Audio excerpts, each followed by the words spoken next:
Hi, I'm JB. I'm Brian. I'm Jennifer. Virginia. Hello everyone, my name is Andrew Walls, and tonight I'm going to talk about practical solutions to climate change.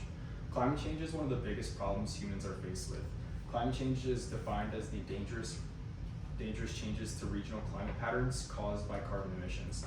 No longer can we ignore that if we don't change our current infrastructure to reduce carbon emissions, then we are bound to doom our planet.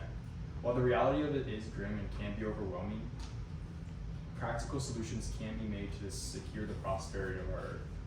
Tonight we will talk about 3 practical solutions to climate change.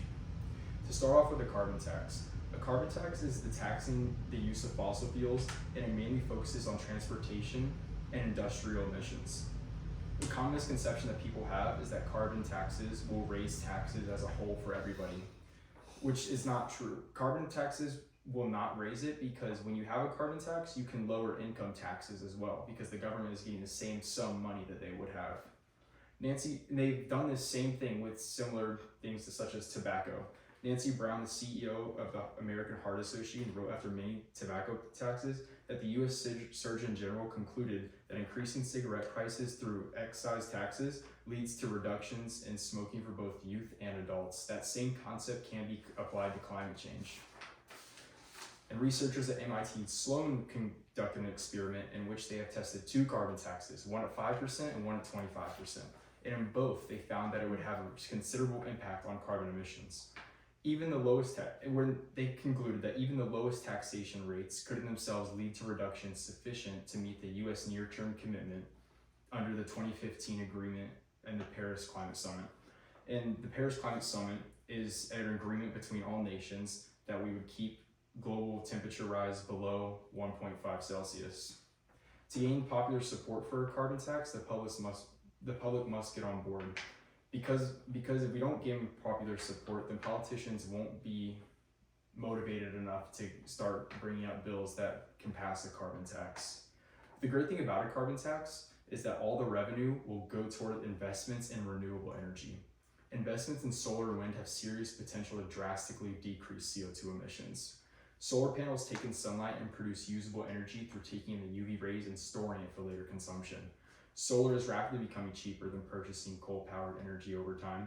And in an article by Julian Ambrose, she mentions that half of the world's coal plants could be undercut by the falling cost of new large-scale solar projects, which are now more than 80% cheaper to build in 2010. And that number will continue to increase over time. The price of solar will continue to get more cheaper as industrial processes become more autonomous. Wind power also has many great applications that have little downside. Wind turbines harvest the power of the wind to turn blades that produce energy inside the actual turbines. Whereas the more it spins, the more heat is produced and the more the turbine can take in energy. They produce a massive amount of energy and actually produce 10% of the US wind energy demand. The only downside is that they are expensive. An article by Yassine Charabi and Sabda Abdul-Wahab shows the price of an average wind turbine, the Enerson E53, at $1.7 million. But it is not just technology that will reduce carbon emissions. A lifestyle change could also have a large impact on emissions. The modern diet causes an insane amount of methane to be released in the atmosphere. Tom Levitt says cows and other farm animals produce about 14% of human-induced climate emissions.